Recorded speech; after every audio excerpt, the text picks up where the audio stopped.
Welcome. I'm Erik Fleming, host of A Moment with Erik Fleming, the podcast of our time. I want to personally thank you for listening to the podcast.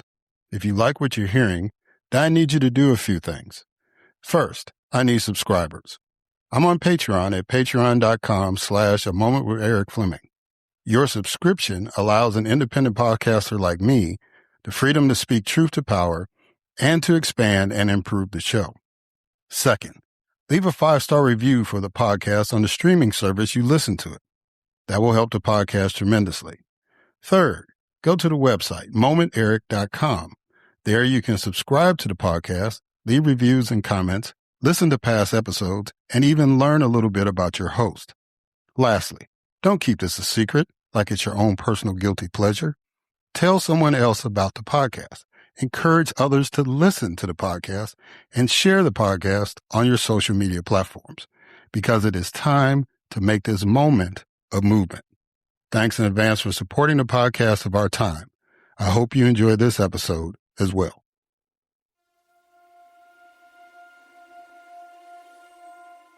The following program is hosted by the NVG Podcast Network.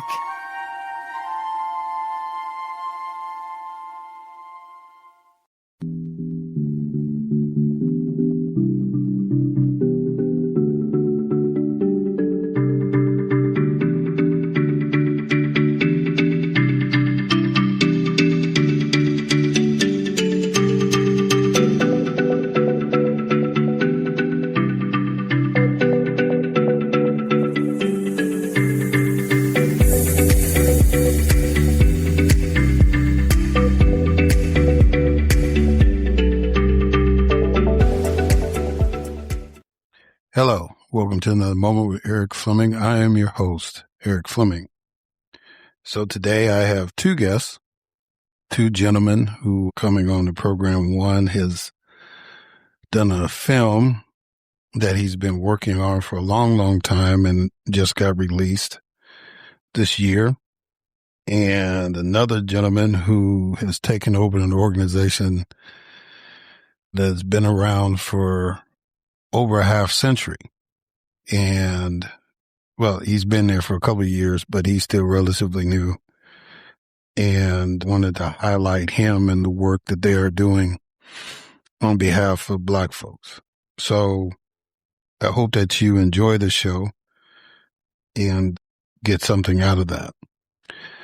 Again, I ask y'all to continue to support this podcast.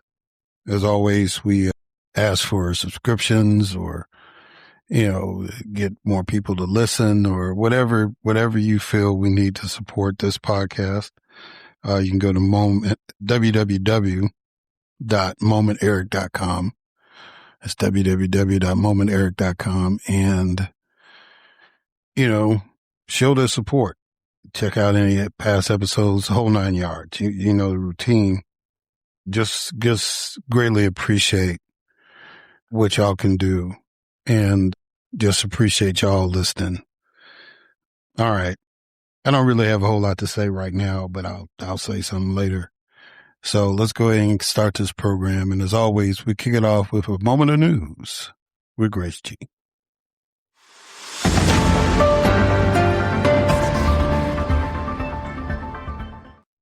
Thanks, Erik. Bill and Hillary Clinton testified before the U.S. House of Representatives Oversight Committee in Chappaqua, New York, concerning their relationship with sex trafficker Jeffrey Epstein.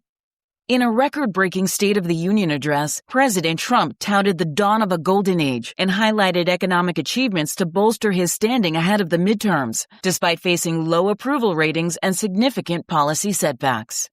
President Trump raised import tariffs to a legal maximum of 15%, using a rarely invoked law after the Supreme Court struck down his previous program.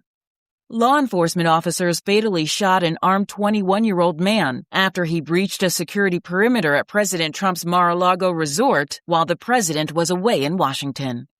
A federal judge struck down a Trump administration policy that allowed for the rapid deportation of migrants to third-party countries.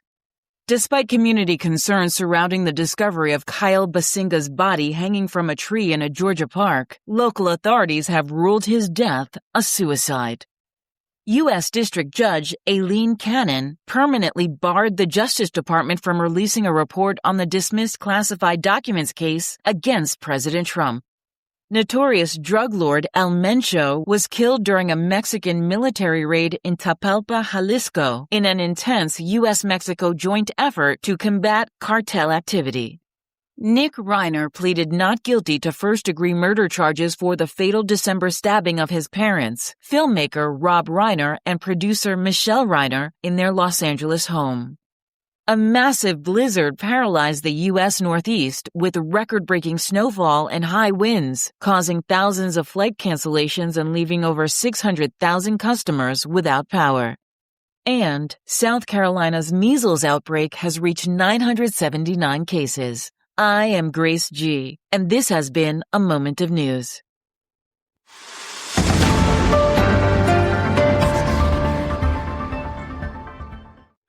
All right. Thank you, Grace, for that moment of news. And now it is time for our guest, Gregory S. Cooke. Gregory S. Cooke has dedicated his life as an educator and historian to help relocate African Americans to the main pages of history. He directed Invisible Warriors, African American Women in World War II, a critically acclaimed documentary about 600,000 Rosie derivatives who triumphed over systemic barriers to help win the war while securing new employment opportunities in industry and government for themselves and future generations of Black women. To support Rosie's legacy, the Basil and Becky Educational Foundation established April 5th as National Black Women's Labor Day. Some accomplishments include a President's Lifetime Achievement Award, Library of Congress Teaching with Primary Sources, a National World War II Museum Advisory Board member, Fighting for the Right to Fight, inaugural recipient of the Better Angels Levine Ken Burns Fellowship, and the Congressional Black Caucus Veterans Brain Trust Award. The Kingdom of the Netherlands was the largest contributor to Invisible Warriors' completion. Gregory has spoken at more than 90 educational, cultural, and corporate venues, has numerous media appearances, including CBS Saturday Morning and Turner Classic Movies. His expertise about African American participation in World War II has him featured in documentaries: The Women of World War II, World War II Battles in Color, The Bulge, and My Father's War, How Pearl Harbor Transformed America. He is the associate director on Chocolate Soldiers from the USA. Gregory earned his BA in English at American International College and an MA in journalism at The Ohio State University. Gregory helps former students navigate life and teaches them about the spiritual ways of the Force. Ladies and gentlemen, it is my distinct honor and privilege to have as a guest on this podcast, Gregory S. Cooke.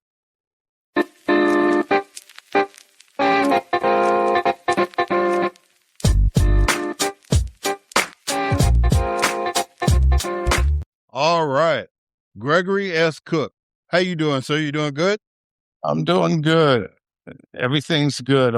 I'm good. And I want to thank you for having me on your podcast and giving me the opportunity to spread the word about Invisible Warriors, African American Women in World War II. Well, I'm honored to have you on, and it was a privilege to be able to see it.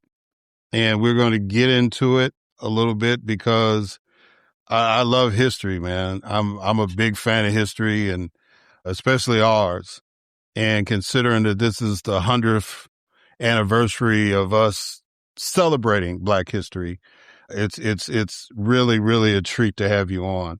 But I usually start off the show with a couple of icebreakers. So the first icebreaker is what I call a quote. Well, what it is a quote. So this is the quote I want you to respond to. The contribution of Black women is one which this nation would be unwise to forget or evaluate falsely. Women generally, and African American women in particular, have played a major role in the development and construction of this country. We've been here for 400 years, and about 250 years of that labor and support and construction was as enslaved, unpaid workers, laborers. And so it's very important, I think, in this time in particular, where African American women get their just due in terms of their contributions. And this group of women in particular, the 600,000 Black Rosies who helped win World War II is very significant, because a lot of people, a lot of change is on their shoulders, and we're standing on their shoulders. I think arguably they're the most significant group of Black women post-enslavement, because there were so many of them. 600,000, that's a lot. And that they were the ones who were the first in mass to open up doors of opportunity in government offices and factories and shipyards. And there was this slogan during the war, like, we can do it. And clearly these women could do it, and they did it, but they proved that they could do it. And I think to ignore their contributions is, again, cheating all Americans about what America is, how it got to be the way it is. And so I would pretty much agree with that statement. All right. So now the next icebreaker is what we call 20 questions. So I need you to give me a number between 1 and 20. 11. All right.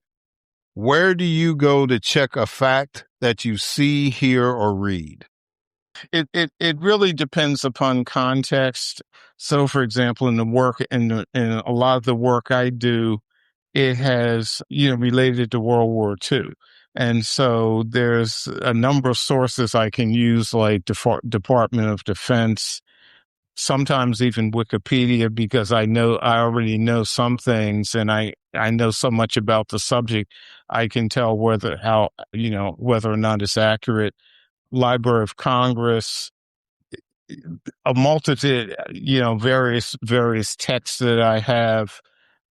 One of the things that I've used over the years, it's called the Deployment of Negro Troops in World War II. And it's basically a study, or a Bible, so to speak, of African American participation in World War II. So those are places I can go. I have a vast library of books and other sources about the subjects that I've talked about, written about, etc.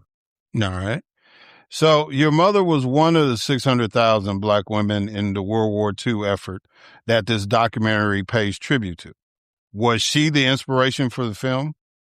Actually, if I'm to be honest, no, she wasn't. She didn't become that inspiration until I was in the film. My mother transitioned in 2006. I started working on the film in 2009, I believe. Yeah. And so I got into it because of some research I was doing, and because of some issues I had working on another documentary. And so I got into it primarily because some research I was doing in Great Britain. I was, as I was during World War II, there were like 140,000 African American men and women stationed in Great Britain, most of them prior to D-Day. So while I'm doing research on that, I run across an article about British war workers, the women, their version of the Rosies.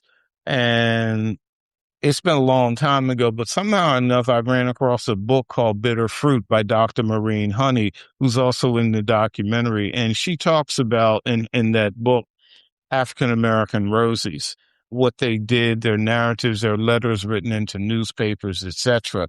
And so when I read that, I remembered a story my mother used to tell me. When I was 3 or 4 years old, she was a stay-at-home mom, and she used to tell me this story about how when she was 18 years old, she rode on her suitcase from Norfolk, Virginia to Washington, D.C. to get her very first job as a clerk typist in the U.S. Patent Office.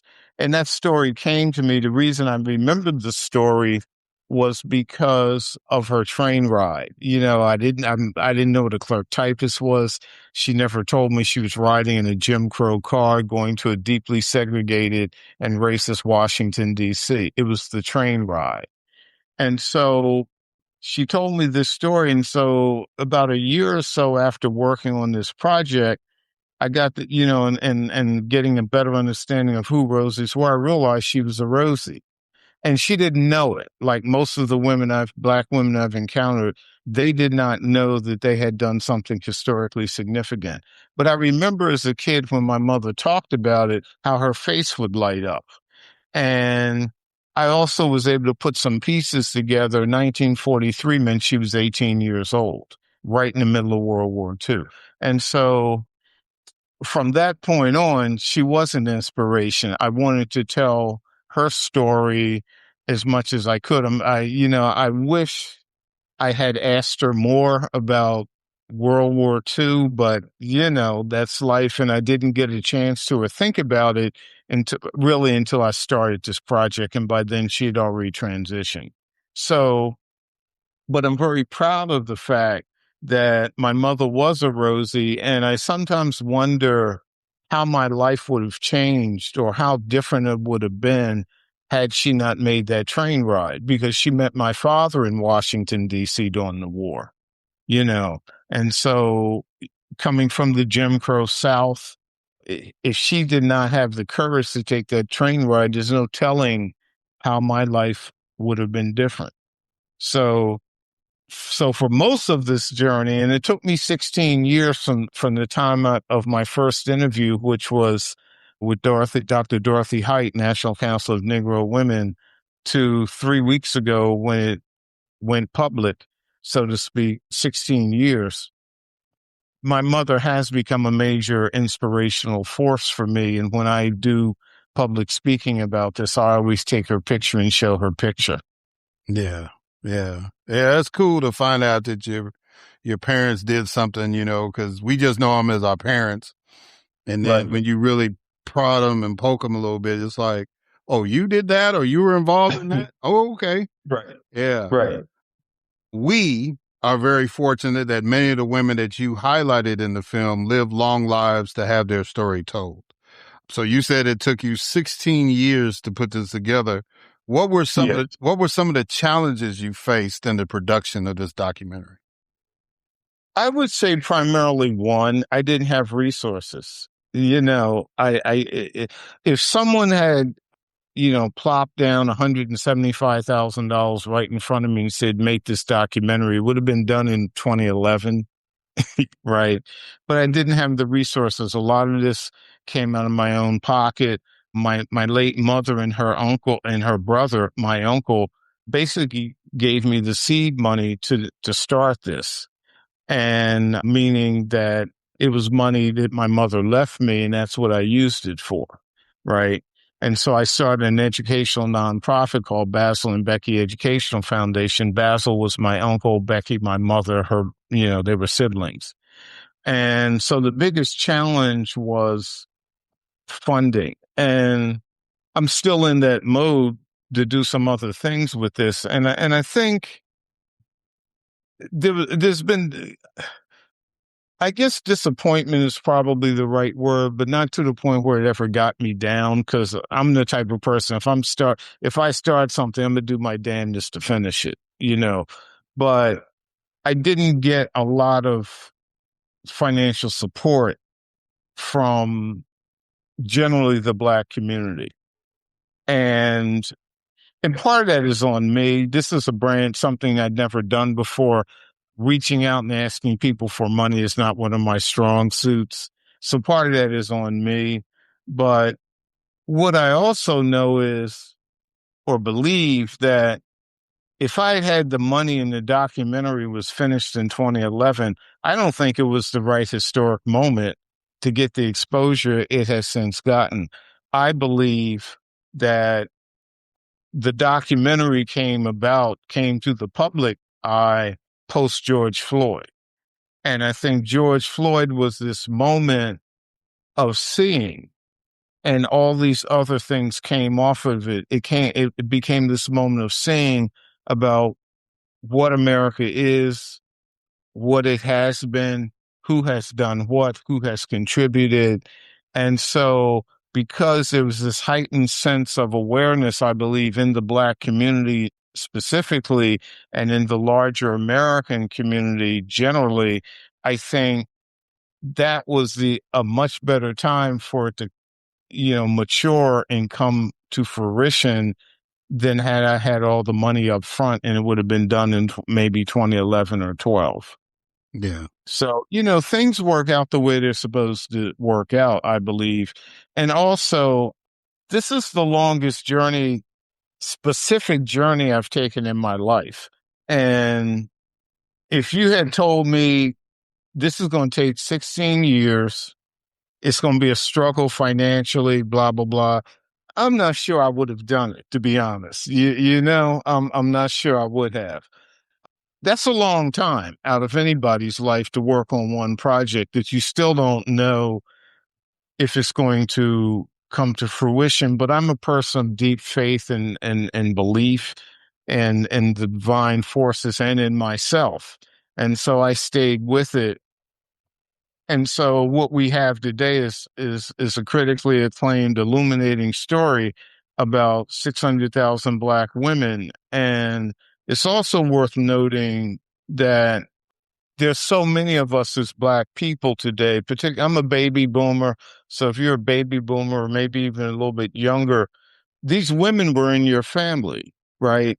I mean, according to the 1940 census, more than 80% of all Black women were either sharecroppers or domestic servants in the home of whites, right? Both of my grandmothers were domestics, right? And that was, for the most part, what was open to a Black woman in mass. And so there are people who are still with us today who have that legacy in their families of them being sharecroppers, of them being domestic servants. And so I think getting this out to the public so that people could see their own story in this has been a major challenge, but it was the biggest challenge was creating it. Getting it out into the public has been a bit easier, because people want to see, okay, what have you done? And I can show people what I've done. And it hasn't just me. There are a whole lot of people who helped me. And I want to make that clear. There's a whole lot of people who helped me, seen and unseen.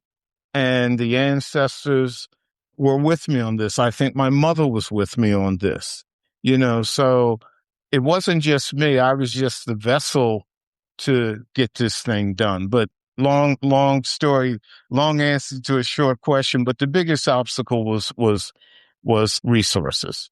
Yeah. Yeah. So we're kindred spirits, Brother Cooke, in that, I believe that there's a time and a season for everything.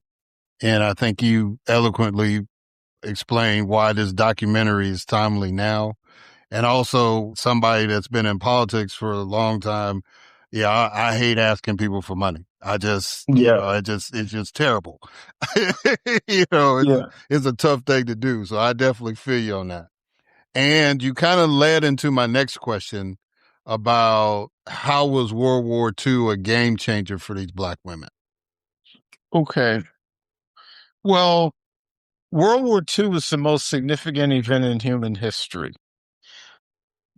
There's nothing else that's comparable that comes close. When I talk sometimes and give a PowerPoint, I have a basketball sitting beside a marble. I have an image of a basketball sitting beside a marble.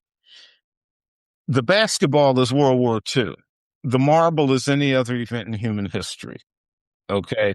World War II involved more people doing more things, more money, more killing, more destruction, more innovation, more human movement, more. The numbers related to World War II are astronomical. In today's money, for example, World War II cost $4 trillion in today's money. Somewhere between 50 and 73 million people were killed, which was about 3.5% of the human population. Okay. So I try to look at things like nothing is ever all good or nothing's ever all bad. And while the catalyst for World War II was colonialism, white supremacy, and those kinds of things, right? Some good stuff came out of World War II. It began the process of getting the European colonialists off the necks of black folks and colored people around the world. 1.1 million African Americans served in the U.S. military. And so that's significant because for the first time in mass, black people are getting paid the same thing as whites, right? So if you're a sergeant in the U.S. Army, all sergeants, 3 stripes, all sergeants got the same pay. Didn't matter whether you're black, white, whatever, you got the same pay. If you were a government worker, like my mother, a clerk typist, if you were a GS level 2 or 3, whatever it was, everybody got paid. Everybody who's a GS2 or 3, everybody got paid the same thing. That was huge. And so World War II was a game changer because it gave black people skills and confidence that they could use and do, right? It's not a coincidence that the spearheads of the civil rights movement that started after the war, many of the men were World War II veterans. Okay. Medgar Evers came ashore in France shortly after D-Day. Ralph Abernathy, Fred Shuttlesworth, they were in the military during World War II, right? Some of them went overseas and saw, particularly those who went to Great Britain prior to D-Day, because they saw for the first time in their lives, there were white people who treated them as Americans, as allies, and as human beings. And the white Brits were inviting black soldiers, men and women, into their homes, into their churches. They were dancing with them. They were going, interacting with them in pubs. And so it gave hundreds of thousands of black people, men and women, an opportunity to see all white folks aren't like the white folks in the USA, and that there were greater possibilities. Right. It also gave them the opportunity to see some of the world and see some of the oppression in other places that was largely based upon economic and color lines. Okay. So World War II was huge. It gave black people who were in the military the GI Bill. Now, there's an asterisk beside that. Most of the black people who were in the military did not get a chance to use the GI Bill. The GI Bill was a sweetheart of a deal. So if you were in the military and you got discharged honorably, you were eligible for a cheap mortgage and free education. You go to a college, trade school. You could also get cheap loans to start a business, right? The World War II generation is the most subsidized generation in American history. Okay, those who fought the war. And that was their gift from the government, from the American people. However, if you were African American in big northern cities, more often than not, you could not get a mortgage because you lived in an area that was redlined by the banks. And so that basically meant that banks didn't lend money within that. They would take a map of a community, draw a red line around it on a map. And basically, if you live within that red line, you weren't eligible for a bank loan because the GI Bill and other government programs were administered through the private sector, like banks. Okay. But nonetheless, you still got, I don't know what the numbers are. I've never been able to find the numbers, but I'm confident in saying you got thousands and thousands of black men and women who did use the GI Bill for college education. And some were able to buy houses, but, we weren't able to use it with the same degree of success as white GIs and who also fought in the war. But it was still a game changer because thousands upon thousands of black men and women were able to get free educations. And there's no way they would have been able to do that had there not been a war. And again, you have these people laying their lives on the line and they come back and say, we're not going to take this anymore. It took another 10 years really before Rosa Parks did her thing on the bus that really kickstart the civil rights movement. But in so many ways, it started during the war. But we kind of look at the Rosa Parks thing is the jump starting what we now call the civil rights movement. But the war also was a big game changer because after the war, Harry Truman, 1948, desegregated the military, and that opened up opportunities. And it was also, I don't think it was mostly altruistic. I think you can't hold yourself up as a beacon of freedom and have 9% of your population in a caste system, in an inescapable caste system, and the Cold War has started. So you're now fighting the communists and that ideology, and you can't. It didn't make sense. The optics of it weren't good. So Harry Truman desegregated the military in 48, and that was a big game changer. So, but I think for the women, again, it let them know that they could do things. I mean, the best way to gain self-confidence is by successfully doing. And you had women building airplanes, helping build ships, whatever men were doing, whatever was needed for World War II, there were women doing it. And in many cases, there were Black women doing it. There were a handful of code breakers, Black women, code breakers in Washington, D.C., right? They had mathematics backgrounds and they had degrees, but they started off doing things like mopping floors until somebody kind of discovered them, I guess. Right. So it was a game changer for everybody. And we're still getting the reverberations of World War II. And unfortunately, many of the lessons of World War II have not been learned. And that is why we are where we are today. And there's a blueprint, and that blueprint is being carried out. Yeah. Yeah. So, one of the ironies, I lived a long time in Jackson, Mississippi. I went to school there and lived there for about 30 some years. And I went to Jackson. Excuse me for interrupting. I went to Jackson State for a minute. Okay. Yeah. Well, that's where I graduated from. Yeah. So. Okay. Walter Payton was in my class. I'm sorry. All right. Okay. Now, all right. Now that was a fact I did not find in the research. Okay, cool. So you understand. So there's on State Street, North State Street, there's a area that has a historical placard that says GI subdivision.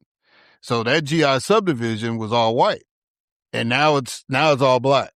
So the Black folks eventually got those houses that were set up for GIs, but like you said, it wasn't initially designated for Black folks at that time.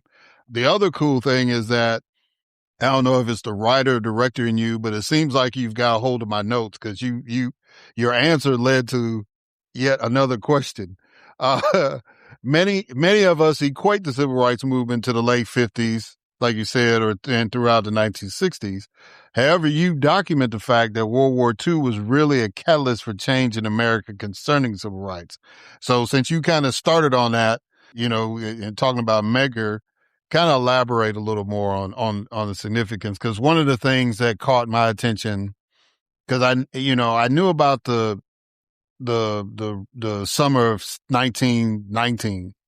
They called the Red Summer, where we had all those riots and stuff in the cities. But 1943 was kind of a significant year in that too.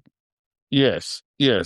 Well, there were a lot of things going on. So, for example, the Pittsburgh Courier, that was one of the prominent Black newspapers of the day, started a campaign in January 42, a month after Pearl Harbor. And it was called the Double V campaign. And it started because a Black man wrote a letter in to the paper. And basically he said, should I be fighting as half American, should be fighting for this country? Why should he raise these questions? And clearly he's attacking discrimination, racial violence, etc., Jim Crow, right? And so he raises these questions, and is this a country worth fighting for? And after the war is over, he raises the question, will I get my just due as having been a participant? And so as a result of that, the Pittsburgh Courier started what was called the Double V campaign. It was very popular and successful in the Black community across the country. The Double V stood for victory over Nazism and fascism abroad and victory over racism and Jim Crow at home. Because Black people were fighting two wars on two fronts, as we have always done. And so that's clearly civil rights, pushing back against the status quo of Black folks here in the U.S. You had other incidents of rebellions. Fort Devens, Massachusetts, and I think of all this as civil rights as pushing back. Black women who were WACs, Women's Army Corps, they were stationed there and they were being assigned menial duties, sweeping, mopping, tending to the bunks and what have you of white women. And they rebelled. Some of them refused to do that. They were court-martialed and dealt with very harshly. Okay. So you get this pushback from Black people throughout the war. And then you also have a pushback from whites. There's historically, whenever there's this perception in America of Black folks taking one step forward, there's this concerted effort to push us back 2 or 3. And you mentioned 1943. 1943 may have been the most racially violent year of the 20th century. And I don't consider the incidences of the 1960s and early 70s as riots. I see them as urban rebellions. During World War II, there were riots by white people, overwhelmingly white males, because, males are the ones who do this kind of stuff generally, pushing back against what they perceived as Black progress. The most notable example was in Detroit, June 1943. Now, keep in mind, the Black population in Detroit increased by 50,000 during World War II, right? They came primarily from the South, to get jobs in aircraft factories, other types of jobs, tank factories, etc. But that also put pressure on housing, education. And so white folks who were already in Detroit pushed back against that. So in June of 43, there was a large scale, and I will call it a riot by whites against local Blacks. There were 22 Black people killed in Detroit during the time that happened. President Franklin Roosevelt had to call in the U.S. Army to maintain law and order.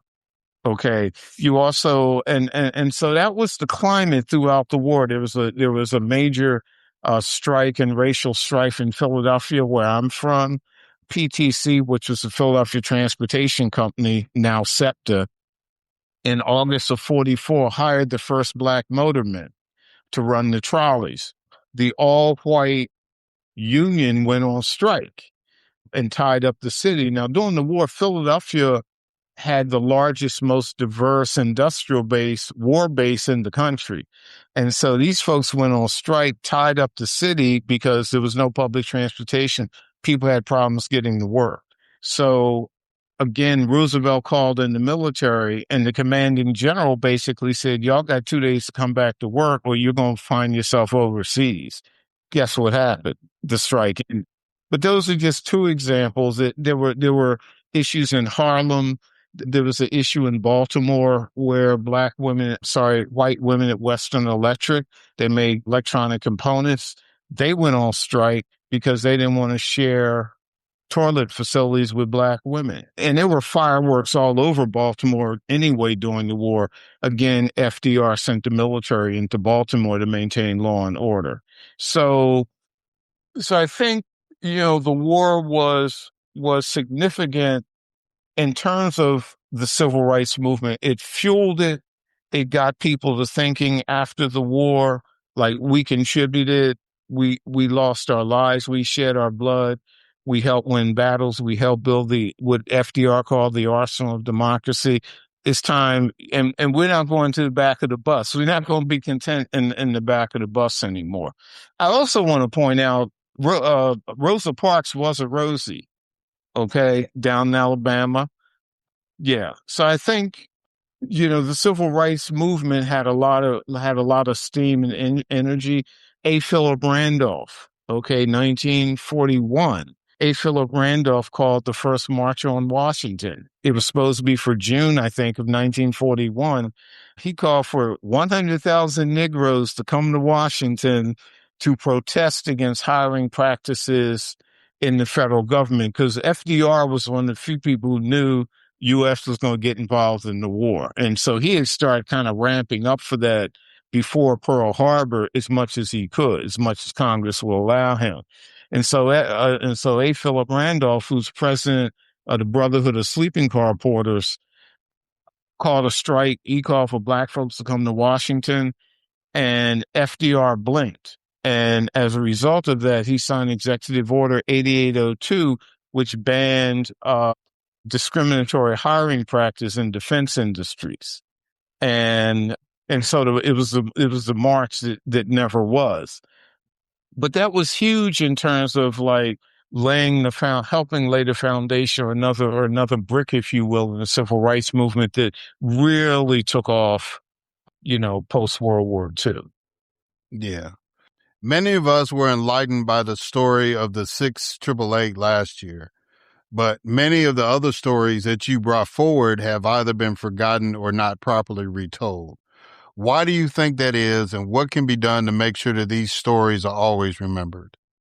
I think that is because if your agenda is to oppress and subjugate people, why would you tell them or do anything or educate them in any way that could be possibly uplifting? We have a 400-year history and record here of our relationship to the country.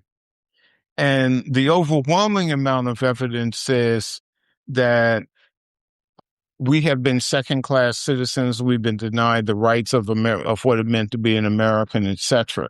So to me, it makes perfect sense that the people who oppress you have no reason to do anything to uplift you, to tell you about your history, to tell you what you're capable of doing. That would be counter to what their primary motivation and narrative is. So it makes sense to me. Now, in terms of what we can do about that, I think ultimately it's on us as African American people. It's on us. And ultimately, it always means putting your money where your mouth is in so many other ways, because everything costs money. Someone has to do it, and everyone has to eat.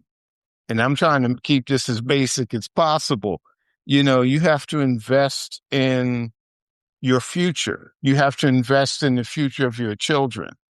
We're in Black History Month. When I grew up, it was called Negro History Week. And the only two Black people I was ever taught about in school was Booker T. Washington and George Washington Carver. And we would hear the same tired book reports every year, right? And so I grew up believing, up until I got to a certain age, that that's who we were. That's all I knew. Maybe, I'm not sure, I taught for years, but maybe today all people know is Martin Luther King in place of Booker T and George Washington Carver. And then, in my view, Dr. King is not given an accurate narrative about who he was, or maybe how he evolved. Because when he died, he had moved beyond I Have a Dream. When he was killed, I should say, he wasn't at I Have a Dream in 1968. He had evolved. So what can be done about it? There are things like the work you do. There are millions of platforms. Well, there are all kinds of platforms now to get our message out, to teach, right? And sadly, there's an alarming number of articles being produced talking about how young people, I guess it's Gen Z, do not read, right? They don't read. I've seen articles, and I'm going somewhere with this. I've seen articles that say many students at elite universities, and I interpret that to mean parenthetically white, at Ivy League schools, have never read a complete book. And they get to college and their professor wants them to read a complete book, and they've never done it, and they find it very difficult to do. And my belief is that we're going to have to educate them, younger people, through audiovisual materials, like what you're doing, like what other people are doing, like Invisible Warriors.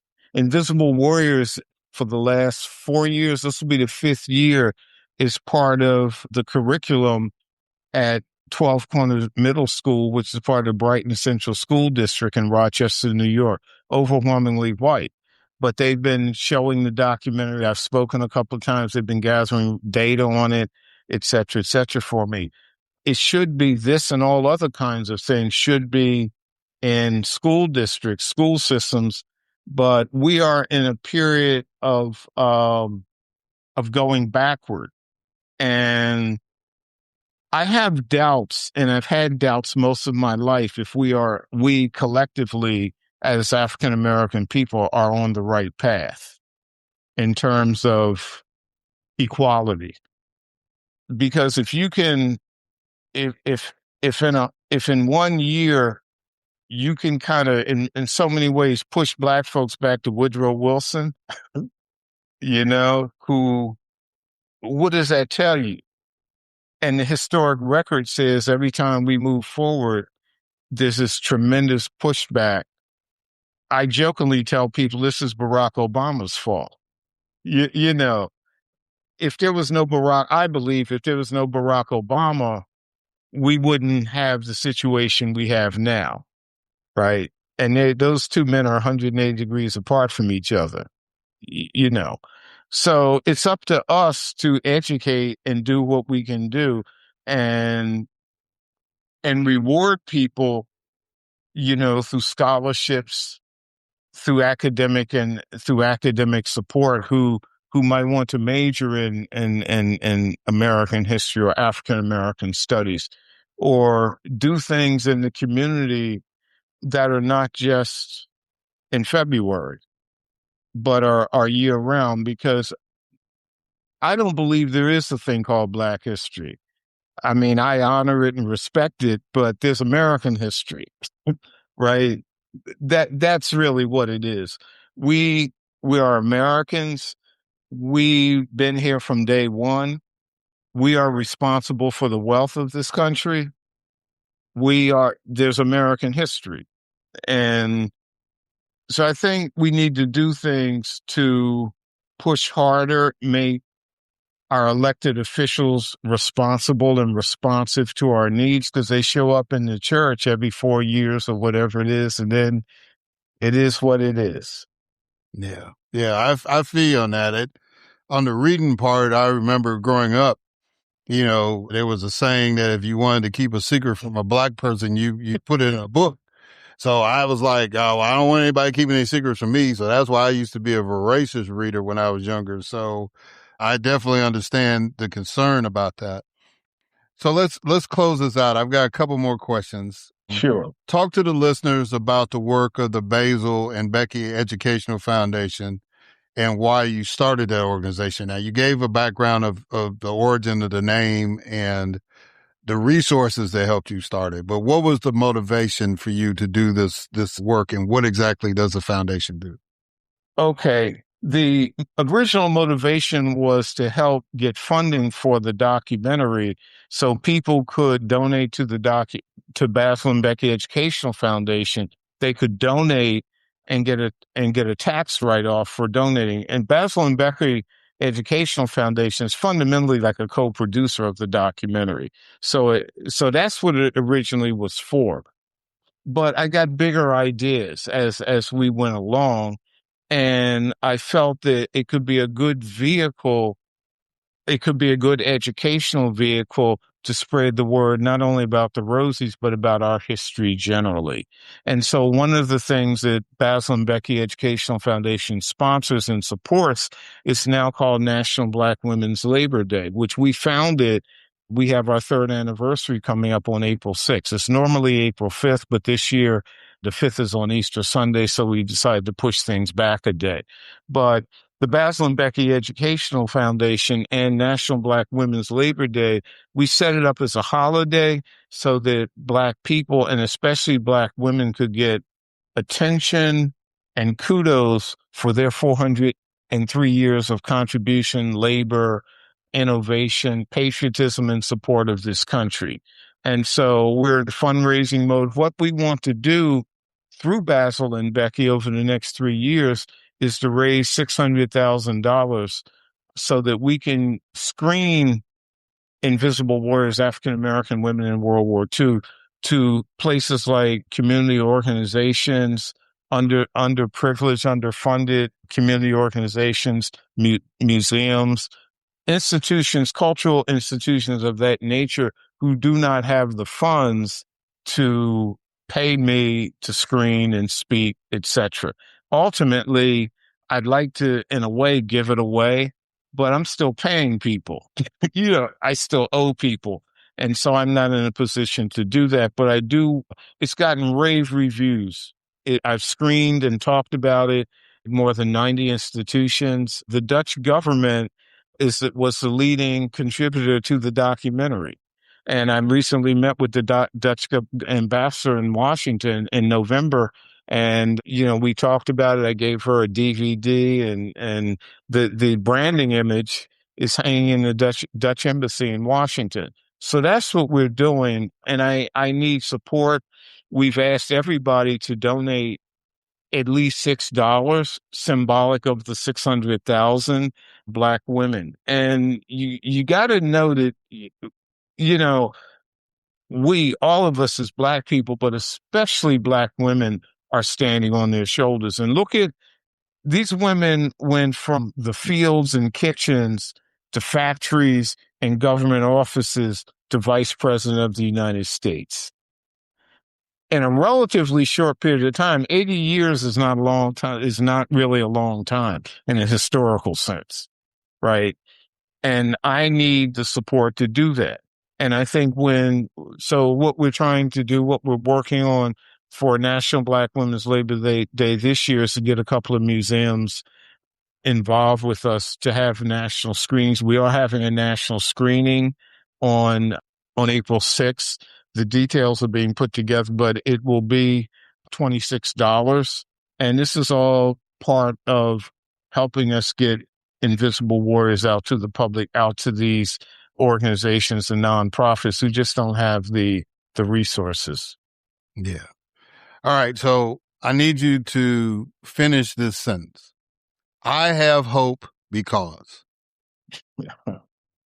I have hope because there are laws in the universe, and I believe there's a divine force that plays out, and that what we put out must come back. It has, that applies in what we call physics, the law of attraction. And I believe there's a divine force that's been walking with me on this all my life, actually, all my life, and protecting me and giving me the strength and the courage to keep going forward when it was just me. And I have hope that that force is on my side. It's on our side of people of African descent. And that when you do what we humans call evil, you are eventually the victims of your evil.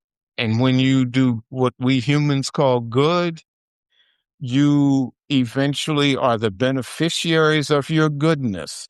You just have to have the faith so that you're patient enough to let the energy of the universe play itself out.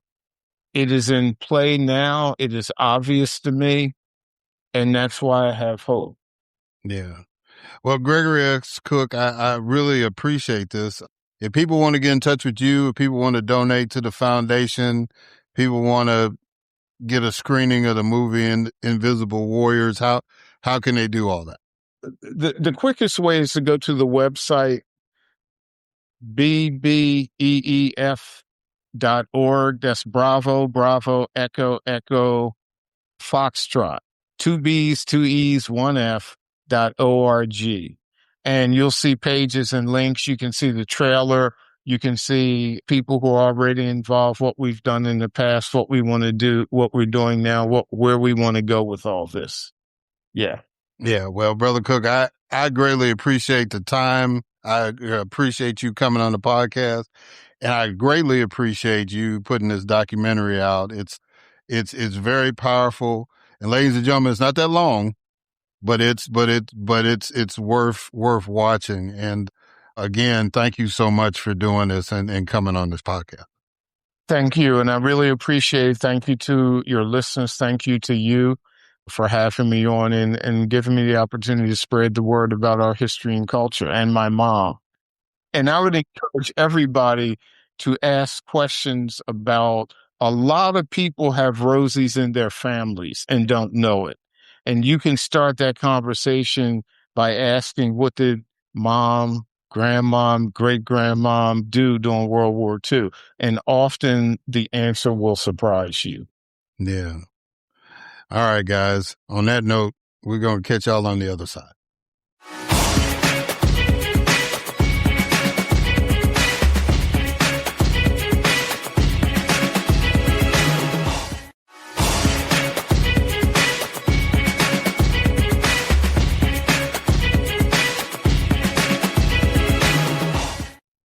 All right, and we are back. And so now it is time for my next guest, Dedrick Asante-Muhammad. Dedrick Asante-Muhammad is the president of the Joint Center for Political and Economic Studies. For the past 20 years, Asante-Muhammad has dedicated his career to understanding and tackling racial and economic inequities. Asante-Muhammad joins the Joint Center from the Racial Economic Equity and Research at the National Community Reinvestment Coalition, where he was vice president. During Asante-Muhammad's tenure at NCRC, he oversaw fair lending, fair housing, the Women's Business Center of D.C., National Training Academy, the Housing Counseling Network, and started the Racial Economic Equity Department. As Chief of Membership Policy and Equity at NCRC, Asante-Muhammad oversaw membership, organizing, research, and policy. Asante-Muhammad has worked at many of the nation's top national nonprofit advocacy organizations. Before joining NCRC, Asante-Muhammad served as director, senior fellow, and founder of the Racial Wealth Divide Initiative for Prosperity Now. Before this role, he worked as the senior director for economic programs at the NAACP, an associate fellow for the Institute for Policy Studies, was a racial wealth divide coordinator for United for a Fair Economy, and served as Reverend Al Sharpton's National Action Network National Field Director. While at United for a Fair Economy, Asante-Muhammad co-founded the State of the Dream Report, an annual publication honoring the legacy of Dr. Martin Luther King Jr. that examines the state of racial and economic inequality in the United States. Asante-Muhammad has continued to be a co-author, providing analysis in publications including The Road to Zero Wealth and 10 Solutions to Bridge the Racial Wealth Divide. Over the years, Asante-Muhammad has also become a thought leader in diversity, inclusion, and procurement, as reflected in the Opportunity and Diversity series and the Racial and Ethnic Representation and Investment Framework for the Banking Industry. Previous to his work at national nonprofits, Asante-Muhammad worked in higher education at Williams College, Oberlin College, and Morgan State University. He also helped coordinate a college program at Bedford Hills Correctional Facility for Women. Asante-Muhammad has served and serves on various advisory committees and boards, including the Racial Equity Subcommittee of the Joe Biden Economic Policy Committee, Better Markets, the Advancing Black Strategists Initiative, and the Council of U.S. Financial Health Network. Asante-Muhammad has been featured in outlets including The Hill, MarketWatch, Yahoo News, Bloomberg, CNN, MSNBC, Time, The New York Times, C-SPAN, the Atlanta Journal-Constitution, The Atlantic, The Griot, Black Enterprise, and Inside Philanthropy. An avid writer and researcher, more of Asante-Muhammad's work can be found in Medium, HuffPost, and the Racial Wealth Divides Initiative's blog. Asante-Muhammad has a bachelor's degree in political science and government from Williams College and a master's degree in systematic theology from Union Theological Seminary. Ladies and gentlemen, it is my distinct honor and privilege to have as a guest on this podcast, Dedrick Asante-Muhammad.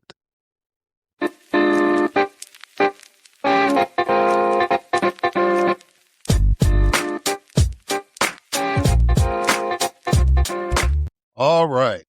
Dedrick Asante-Muhammad. How you doing, sir? You doing good?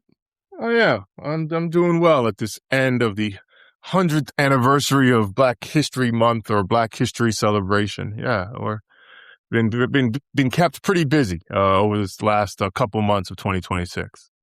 Yeah, well, that's all of us. Yes, sir. So Yes, sir. you're a little more high profile than me. So you're as they say, you're catching the bullets.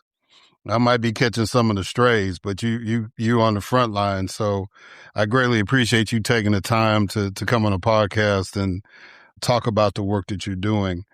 So I start off my interviews with a couple of icebreakers. So Okay. The first icebreaker is a quote I want you to respond to. The quote is, when machines and computers, profit motives, and property rights are considered more important than people, the giant triplets of racism, extreme materialism, and militarism are incapable of being conquered. What does that quote mean to you? It means a lot. I love the quote. Pretty sure it's from Where Do We Go From Here, Chaos or Community, Dr. King, or is it from a separate speech? Well, I know it's from Dr. King. I couldn't. Okay. Yeah. Yeah. It at least it connects well with that book, and was definitely during that time period of 67, 68. And we might have even used that quote maybe in the State of the Dream 2026, From Regression to Signs of Black Recession. And I think it does a great job of highlighting where we are today. I mean, I think that is some of the fascinating pieces of, Dr. King's work and many of the greats' work, is how relevant it is to a current day. And, as we look at current day, and we're constantly talking about, great advancements in technology and the possibility of, mass abundance and these types of things. At the same time, the country is engaged in mass military adventures, attacks, engagements all across the world. While at the same time, it seems like Americans are feeling, Americans being some of the wealthiest people in the world, are feeling greatly economically insecure in the midst of all this technological advancement and in the midst of all of these military escapades that are supposed to be for the country's protection. So I think it again highlights that where we were in 67, 68 is not that far removed, and maybe in many ways continued along deeper in the same detrimental path that Dr. King identified about 60 years ago. Yeah. All right. So now the second icebreaker is what I call 20 questions. So I need you to give me a number between 1 and 20. 7. All right. What do you consider the best way to stay informed about politics, current events, health, etc.? So I try to do a mix of, oftentimes I do podcasts, and I try to have a mix of sources, some that are focused, on the African American condition, a little international, some progressive, some more conservative, as well as I always try to get, make sure I get a decent dose of the mainstream institutional news, a New York Times or ABC News 30-minute piece, to get an understanding of what kind of the national establishment is saying and what most people are consuming. So try to get, a mix of sources. I do appreciate podcasts because unlike YouTube or other social media, that social media pushes things to you, while your podcast, you can really determine what you are looking at. And so I feel podcast is an important part of my diet. I don't do as much newsletter reading to get general information because I'm so engaged in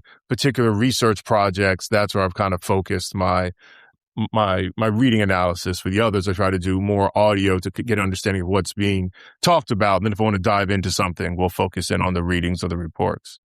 Yeah. All right. So explain to the listeners what the Joint Center is and how you were drawn in to lead this organization. Sure. Well, the Joint Center was founded in 1970. It was at that time called the Joint Center for Political Studies. And it was the Joint Center because it was a joint project between Howard University and another DC-based nonprofit that was focusing on urban policy analysis. And there was a recognition that Black elected officials were increasing, a lot stemming from the 1965 Voting Rights Act, and that now as Blacks were being more enfranchised, particularly in the South, there was more opportunities for congressional representation, other representation, and that many of these new elected leaders were more from community activism, advocacy, and didn't know the ins and outs or the mechanisms of, particularly if you're talking about congressional, DC, and institutional policy. And so Joint Center was, interestingly enough, founded to help create a pathway, educate, and provide institutional support to newly elected Black officials coming into power. And part of what we did is we had convenings. We also, we recognized Congressional Black Caucus, I believe, emerged about a year after we did, that then would help do some of that work. The National Association of Black Mayors, I believe, came out of some conversations that the Joint Center had helped. And so there started being more associations dedicated in particular to Black state legislators, mayors, congressional officials that could support them. And over time, Joint Center started moving more toward the policy analysis that one would think of as a think tank. We're called Joint Center Political Economic Studies, America's Black Think Tank. And we, as I just mentioned, we shifted our name to Joint Center for Political and Economic Studies in right around 1990, recognizing the importance of doing more economic policy analysis. So that's very brief history of the Joint Center.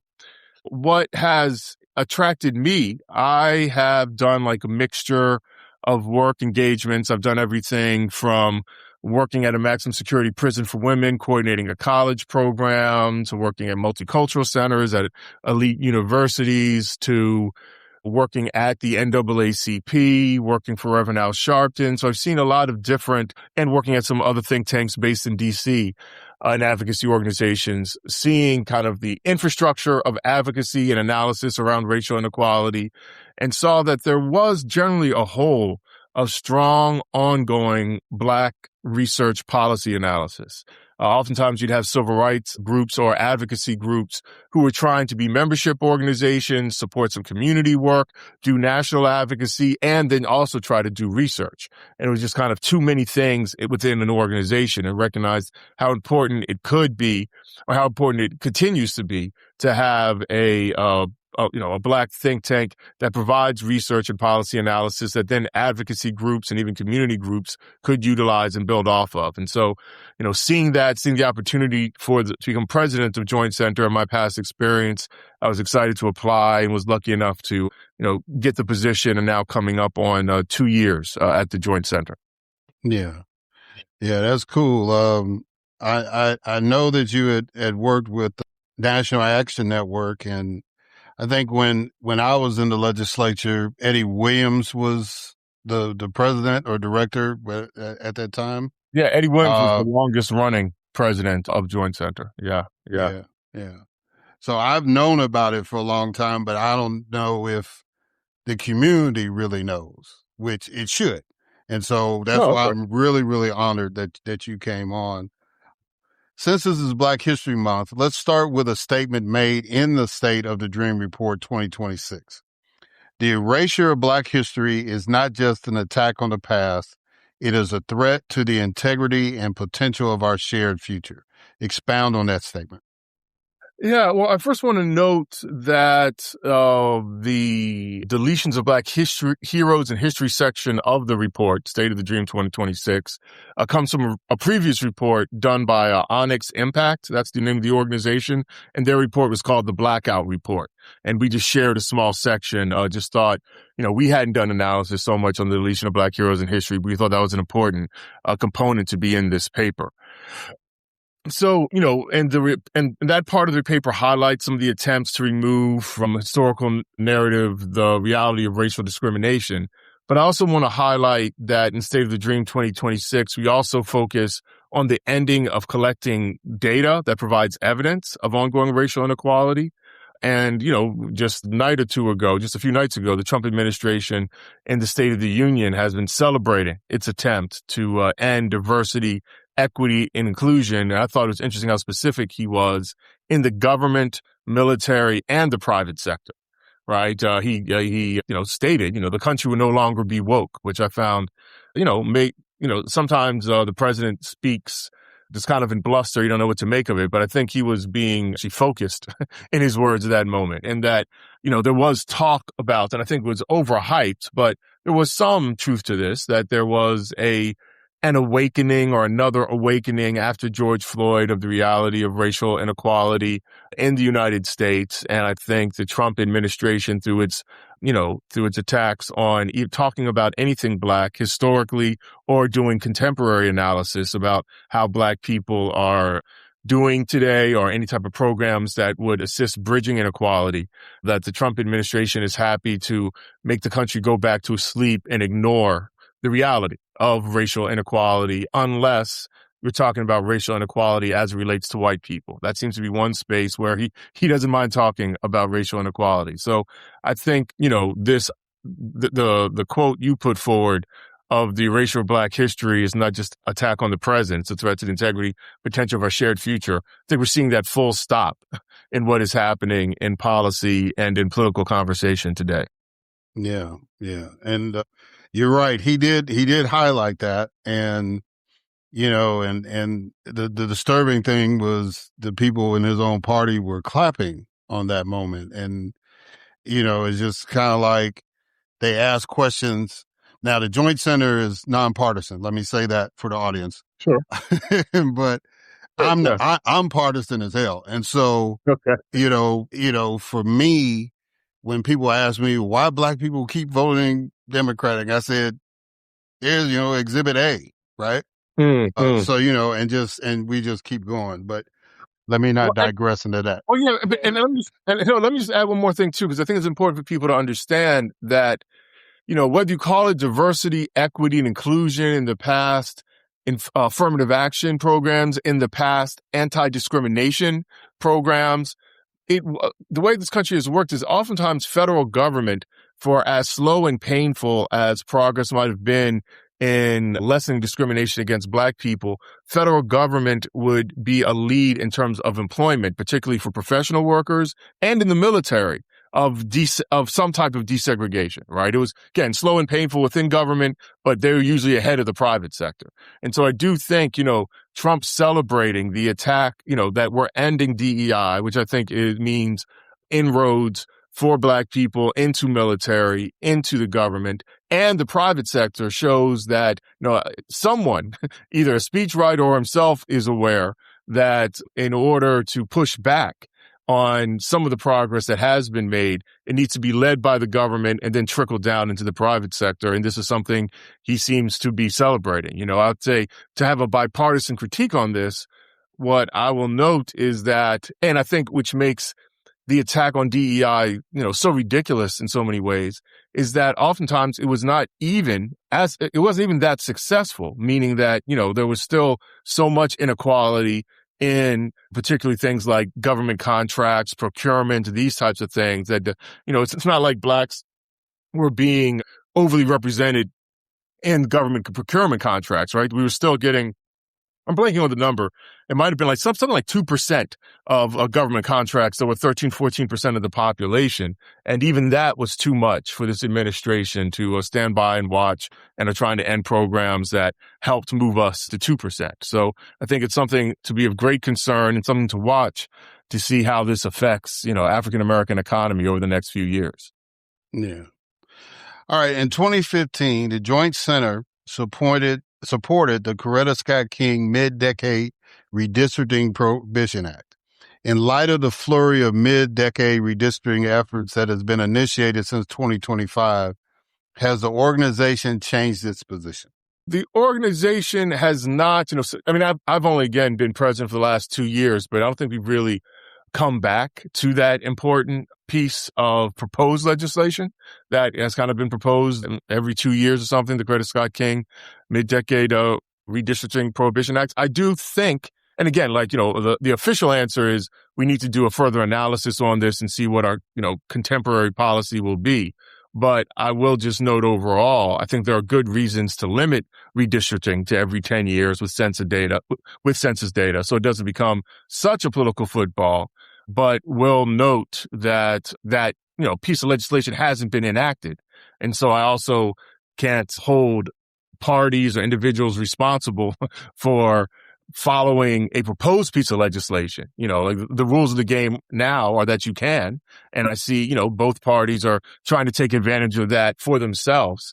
So, understand that as well. But overall, I will say, I think that can make sense, but I think it's something, we have to look at and see if this is something we want to continue support or if we think there's some reason to change that overall, that historic stance we've had. Yeah. I just think it's fascinating as somebody, like I said, that's been in the legislative process, that Sheila Jackson Lee had the foresight to initiate that 10 years before we ended up seeing what would happen if you didn't have it. So no, and I think that's really important to, raise up her name. And, that's something I'm glad you're bringing up, something the Joint Center should also note is not just the legislation, do analysis legislation that has been passed, but the legislation that is proposed and has yet to be enacted, how important that was. Again, it was, proposals by former Congressman Conyers for years, for decades before you had an MLK holiday and these types of things. And so oftentimes, particularly, we have a hard time rallying the country around, pro-Black progressive legislation. It's oftentimes even more important to look at what's not being passed to help understand, where we are and where we need to go. Yeah. Well, speaking about things that have passed, how has the One Big Beautiful Bill of 2025 impacted Black communities? Yeah, well, and let me first note that, I think the impact for such a huge bill, I think the impact is going to be felt more over time, right? Again, many of the things don't come into full effect till, over a few years, these types of things. But, we did start a tax and wealth program last year, recognizing how important tax policy conversation, debate, and now we see the bill is going to be in the future of Black America. And again, I think, taxes do go with wealth, right? Because taxes are the mechanism that the country uses to develop its own national wealth and also does much in figuring out how we're going to subsidize, assist, and support the wealth of individual Americans and corporations. And, a concern we've had is that it does seem to be following a regressive turn that the country has been taking, honestly, for 40 or something years of cutting taxes for the wealthiest of Americans and corporations, leaving bigger holes in government support and investments for middle class and lower class Americans, or lower income Americans. So, I think that, there's so much. It was, you can argue about the beauty, but it was one big bill. And there were many things, there were many things in it that, so it's hard to kind of break out everything. But I think overall, particularly the tax component, there's been cheering by some on the right side that they want to shrink government to the size that they can drown in a bathroom basement, and seeing the kind of cutting of income, which is really what cutting taxes is, particularly for the wealthiest of Americans and corporations, as well as a massive cut in government positions. I'm concerned that is, part of that program. Yeah. So you brought up taxes. What is the benefit of publishing tax data by race and ethnicity? Well, the benefit is you can have an understanding of the racial implications of taxes. You can understand what people do is say, since there's no data, it's race neutral. But no data doesn't mean it's race neutral. It just means you're ignorant of how it is affecting different communities. And so I think it is important to get a better understanding of when we are cutting taxes for the wealthiest 1% of Americans, or even 1% of African Americans getting that, more likely than not, no, probably, 0.2% or something like that of African Americans are getting that. Or when you're having some type of tax cut for business, how does that affect, African American owned businesses, these types of things. So there are ways that you can, make some estimates even without outright published tax data, but why not just make it simple and just get clear demographic breakdown so we can understand how tax policy is affecting all America. Yeah. Are the Trump accounts legit? And if they are, how can they be beneficial to Black families? I guess they put Nicki Minaj out there to be the face of it. I assume that's what's going on. So, yeah, kind of talk about the Trump account. Yeah, the Trump accounts. I mean, I will start off. I will try to have a somewhat positive framing and then get into the critique. But and actually, I'm gonna get a little bit into things. It's an interesting history that there was a recognition that income poverty was a huge problem for Americans, right? I think in the 30s or so, the majority of elderly people were in income poverty, right? And this kind of helped push for this idea of Social Security, right? So you have some type of income supplementation for older people, and that really helped rise senior people out of poverty. There was, I think by 1960, about 51% of Black Americans were living in poverty, right? A massive poverty rate. And this is a part of the kind of war on poverty that would come out in the 60s, maybe kind of drip into the 70s, and recognition of having social welfare programs that previously had excluded Blacks. And so even the social welfare programs that did exist weren't going into Black communities, but then saying, well, okay, now they are going to Black communities. And it was then right after that people started attacking social welfare as, a know-nothing, as something that government shouldn't be spending its money on as soon as it started reaching our communities. So, there is, that history of assets and wealth. And then there was a recognition that, okay, that's great. We've done some things to help deal with income poverty, but we haven't dealt with asset or wealth poverty. There were writings in the 80s and 90s, I think a book called The Asset Poor, that noticed that you can give some supplementation to people with some type of income so they can have enough money to eat. They might have some money for rent, but they won't really have economic security until you give them some type of assets and wealth that they can build their life on and take advantage of opportunities. And there are ideas of things like individual development accounts. Derek Hamilton, Sandy Darity did this thing called baby bonds. This idea that Americans should not just get Social Security at the end of life, but have some type of asset or wealth when they begin their life that then is building up over time so that when they're a young adult, they actually have some money that they could use to help start a business, own a home, put further into investments or retirement, right? So there's long history of that. Trump grabs this idea. He likes to name things after himself, so he calls them the Trump accounts.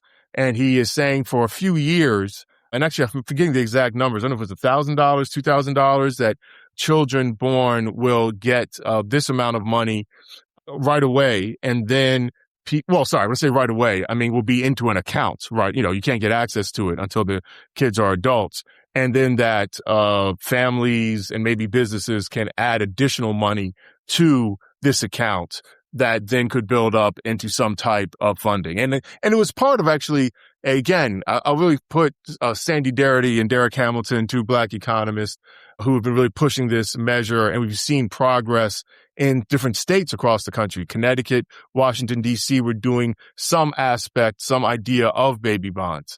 The concern with Trump is that, or the Trump accounts, is that these are much smaller levels of account. It only lasts for a few years. And it's something that probably most likely higher income people will get to take the most advantage of because they will have the extra money to add into these accounts and really build up. Baby bonds were designed to really help those in asset poverty, those with low wealth. So oftentimes it was a higher amount of money that would initially go in. It might, those of high income might get a little less in their baby bonds and would, be something that helps advance wealth mobility instead of might, as in the Trump temporary. Because again, it only lasts a few years. We'll have to see how it goes. Or we'll have to see if it continues. That'll probably reinforce concentrated wealth that we have today. But my hope, my most optimistic projection is that we can say, okay, well, this investment in children through baby bonds or through some type of investment is now a bipartisan thing. And how can we make these Trump accounts something that's more long-term and something that helps address the asset poverty so many Americans are in, instead of giving wealthy Americans a new way to save for their children who are already doing quite well. Yeah. Well, I'm going to keep hope alive, as Reverend Jackson would say on that one, and see how that goes. All right. Do you support the Road to Housing Act? And is there anything in that legislation which limits big investors like BlackRock and Main Street from buying residential housing?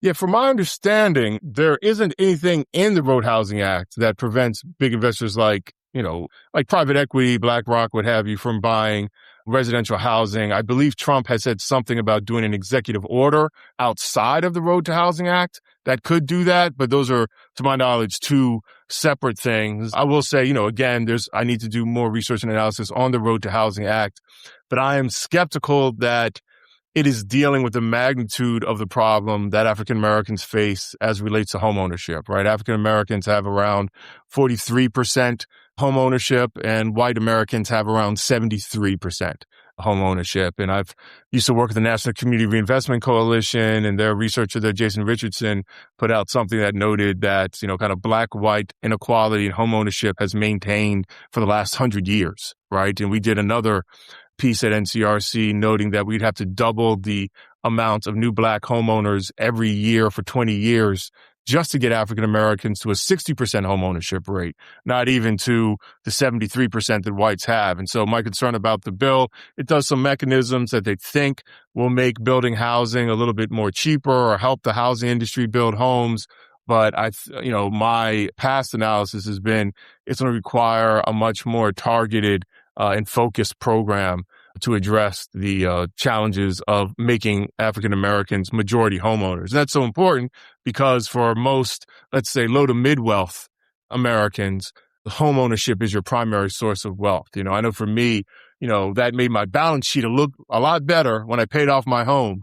Didn't have that, and now I had asset of several $100,000 on my positive ledger versus when I was paying it, it was a mortgage, it was a debt on my negative ledger.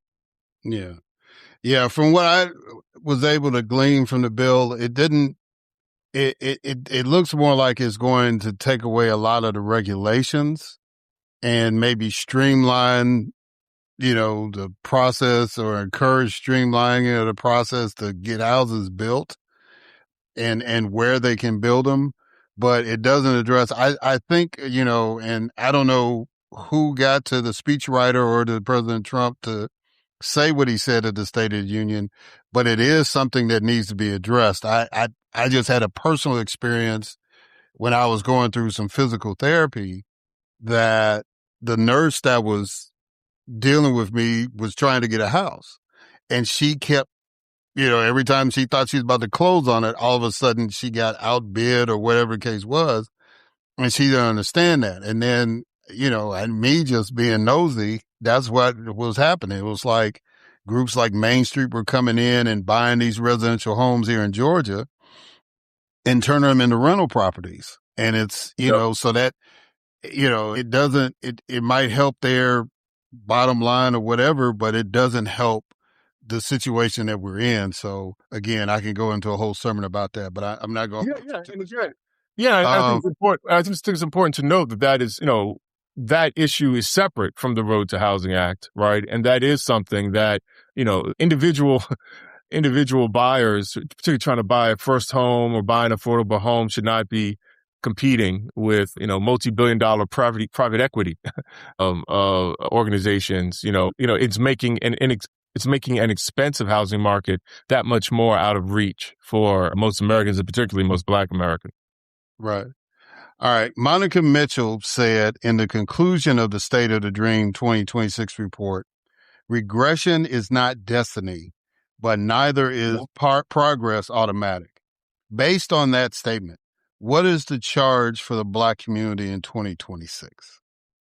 Yeah, I mean, the charge for the Black community in 2026 isn't that different from the charge we've had throughout our journey, our centuries-old journey here in the United States, is how, can we make a better future for our children, endure the deep racial inequality that still exists in our country, while at the same time trying to have, a positive life, right? And so, and I think one of the key things is, the idea that progress doesn't just come. There are some people who just think that every year things just get better, right? And no, sometimes things do get better. Sometimes things get worse. We did a report with Algernon Austin from the Center for Economic Policy Research a couple of years ago highlighting the best Black economy in generations and why it isn't enough, right? And where Black wealth had gone up to a record level of around $50,000, or actually $45,000. And I think median Black household income was around $55,000 at that time. So yes, that is good. We're no longer 50% in poverty. But even with the progress we've made since the 60s to that time period, it was going to take us another 500 years just to get to income equality with whites. And it would take another 800 years to get to wealth equality with whites. So to me, that level of slow progress is no progress. And so we really have to look for, and I think that's an important thing. Trump has administered a lot of changes. Once, maybe even the next Congress, there's going to be a push to have some changes to deal with his changes. I think the important thing that African Americans, particularly focused around policy analysis, our call can't be to go back to the way it was, but to go forward and do things even better. Because even, under, whatever, President Obama, or if you're a fan of President Biden or whoever you're a fan of, Blacks were not on the path to economic equity, economic equality, and even economic stability or getting out of asset poverty. And so whatever future changes we need to have, we need to make sure that at least we're standing up for ourselves, advocating for things that could push us and the country in that direction. All right. So my last question is, finish this sentence. I have hope because. I have hope because I have faith. And I think, I used to work for Reverend Sharpton, and he would kind of go back and forth around discussing the difference between hope and faith, with his mentor, Jesse Jackson, saying, keep hope alive, which is essential and important, particularly for those who are going through, so much at different times, to have some type of hope. But I think after a while, you realize it's not just flickers of hope here and there about what could possibly change, but having an overall faith that, your ongoing work really can help lead to a better life for yourself and for your community. And I think, so many of us have faith, whether it's religious traditions or even secular ideologies. We've kind of had to develop faith to kind of keep going. And I think that'd be interesting reflection people should do more in the 250th anniversary of the country. What type of faith and hopes were needed throughout a 250-year history of ongoing white supremacy as it relates to political, socio-economic power. Yeah. All right. So if people want to get more information about the Joint Center or reach out to you, how can they do that? Sure. You can go to you can Google Joint Center for Political Economic Studies. You can go to jointcenter.org. We have a Facebook page. We have an X account. We're in LinkedIn. We have Instagram. We have newsletters that come out every week. Some focused on economics generally. Some focused on technology. Some focused on government diversity. So you could join our newsletters as well as sign up to our social media. Well, Dedrick Asante-Muhammad, I greatly appreciate you taking on the mantle of this important institution in the Black community that's been around now almost 60 years. And, and I just appreciate the work that you and the Joint Center are doing. And I'm really, really humbled and honored that you came on the podcast. Thank you so much. Well, no, I appreciate the podcast. I appreciate your, history and your ability to kind of, bring up the important questions that should be discussed, around these issues. So thank you. All right, guys. We're going to catch y'all on the other side.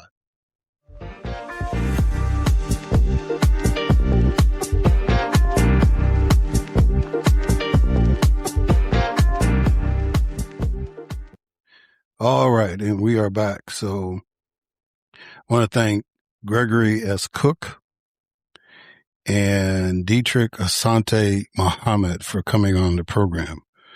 Brother Cooke, please watch Invisible Warriors. As you heard in the interview, this was almost 2 decades worth of work that Brother Cooke put into it. And, the dedication and the commitment shines through. And even though it's a very, very short documentary, it's very, very informative. And I think it will encourage you to do some more research. Most importantly, talk to the folks that you're close to. Talk to your family. Listen to the stories that they tell. One of the things that I regret, somebody that is now approaching the golden years of their life, is that I didn't really record a lot of the stories that I heard and a lot of the experiences that my elders were talking about. And I didn't really probe them enough. I was very fortunate that they shared some things voluntarily, but I wish I had documented them. Not necessarily to do a book or a movie or anything, but just to keep them. So hopefully some years down the road, people will look at this podcast in that way. And that's why I called it the podcast of our time, because I wanted to chronicle the people, especially Black folks, but just people in general that are navigating this time that we are in. And we started this during President Trump's first administration. And it's really, really critical now to see how people have been trying to do the right thing and trying to build a better America in spite of him, right? And so I hope that this will be a tool down the road that people can get some inspiration, some ideas, and some encouragement from, right? And then to Brother Dedrick Asante-Muhammad, I really, really was honored to have him come on and to have somebody that's a leader of an organization.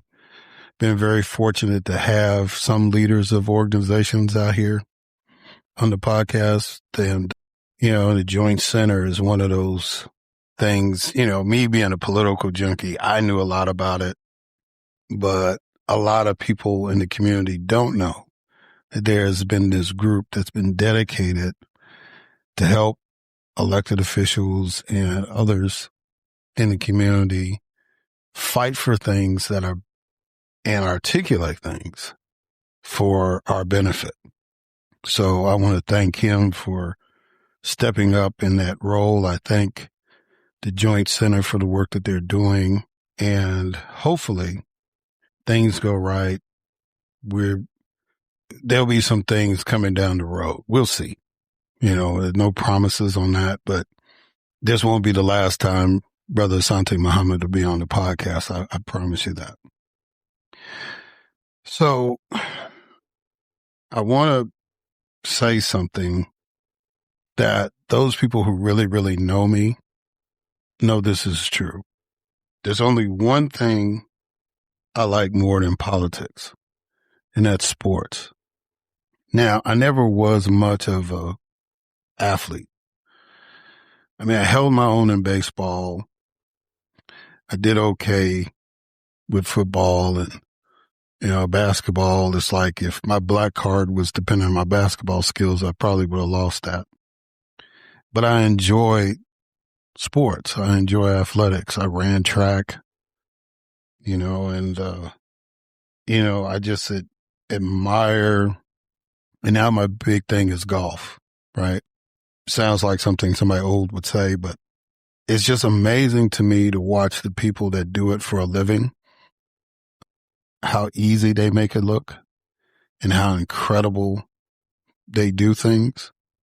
To watch somebody like a Patrick Mahomes or a Caleb Williams or a Josh Allen throw a football, the way to watch a Usain Bolt, Sha'Carri Richardson run a sprint, to watch Serena Williams or Tiger Woods do their thing.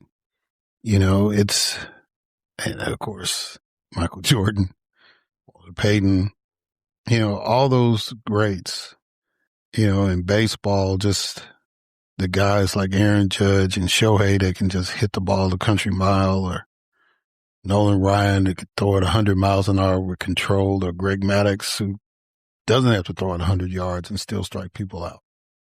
You know, guys like Tony Gwynn that always managed to put the ball on the bat on the ball, right? And then to watch the soccer players and the hockey players, right? Because in hockey, you have to be able to skate pretty fast, be in control, and then use the stick as an extension of your hand and your arm to guide a puck where you wanted to go, whether it's to a teammate or to shoot a goal. And the only main thing is you can't cross the line of your opponent before the puck gets there. And, you know, it's just, so you can't have a breakaway, a cherry pick like you do in basketball, right? It's an amazing sport to watch. And, you know, I watched the women's team for the United States just totally dominate the planet. I think they allowed one goal in the whole tournament. I think they shut everybody out but Canada in the last game. And then to see the American team, the men's American team, do something that hadn't been done since 1980 and win a gold medal. It was fun to watch. And you could see their determination. You could see their teamwork. You could see how on both squads, how confident they were. And confident, I should say, in what they were doing.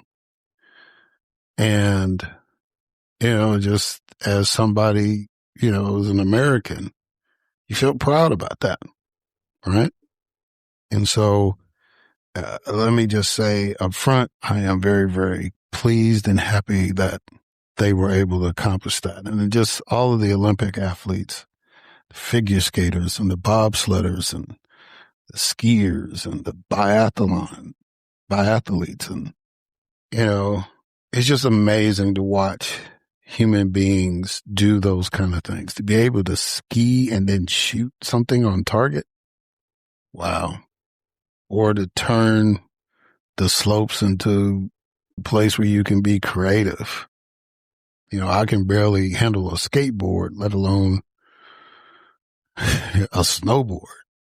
And I've tried to ski. You know, I've tried it. No way I would be doing that professionally. Right? So I commend all of our athletes for, you know, the effort that they put into it. And even if they didn't win, you know, they made the team. They got to experience the competition. They got to go. And, you know, and they did us proud. And that should never be taken away from them. However, there's always an intersection between sports and politics. It's unfortunate, but it's almost like war. And that was the one thing the documentary Invisible Warriors reminded me of. You know, in America, we go through a lot of stuff individually. We have individual challenges. And then if you're Black, you have societal challenges. And I'm not saying that no other group has it, but I do want you, if you haven't figured out before, my perspective comes from the fact that I'm a Black man. So I can't talk about the Latino experience. I can't talk about the Asian American experience. But I can talk about what it's like to be Black. And if you've listened to the podcast before, you know I've always talked about the dichotomy of being a Black person in America. Whereas there's no other country I would have rather have grown up in than the United States of America. There's no place else on the planet that has as much constitutional freedom, spiritual freedom, creative freedom in the world. There's some countries that might do 2 out of 3, but not all of it. And, you know, and as people, they live their lives, they live it in the country they live in, and they enjoy that. But there's something totally unique about being an American. And I was watching something where somebody was trying to say that their spouse was more American, even though he's from another country, than most Americans and stuff. And it's like, there's no way you can be more American than a citizen of the United States or somebody that was born here. Let me put it that way. You can adapt to it, but there's something about being unique. And I would argue, based on our history, and we, you know, as far as ending the celebration of Black History Month, than being a Black person in the United States.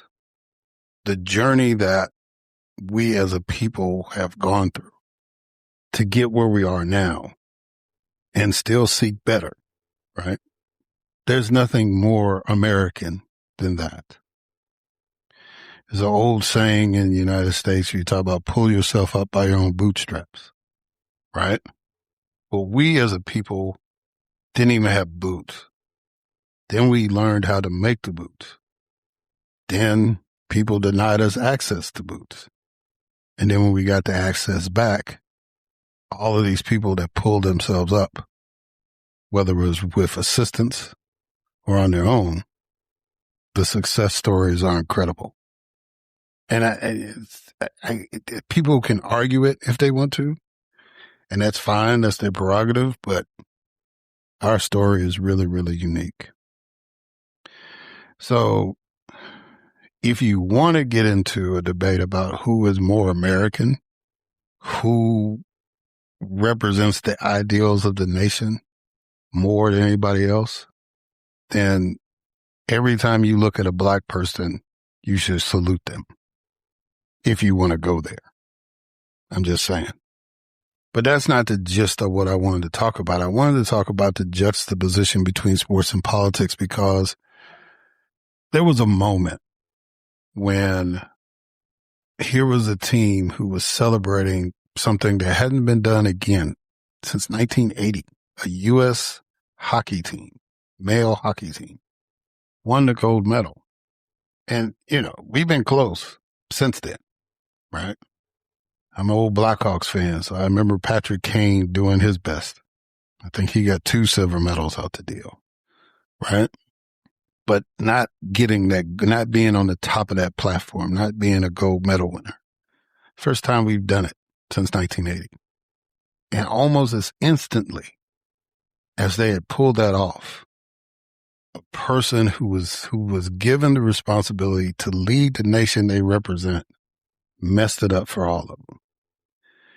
And to me, again, if you had to just have microcosm examples of why I do not like this president, this one is very, very, very salient and on point. Instead of just saying, congratulations, guys, what a heck of an achievement. Look forward to seeing you when you come back home. It just left it at that. Didn't even have to make the formal invite for the State of the Union or anything. Just and then they would have embraced that and enjoyed that for the rest of their lives. That's all you had to say. That's all the previous presidents have said for teams that have won a Super Bowl or a World Series, or even a human being that walked on the moon, right?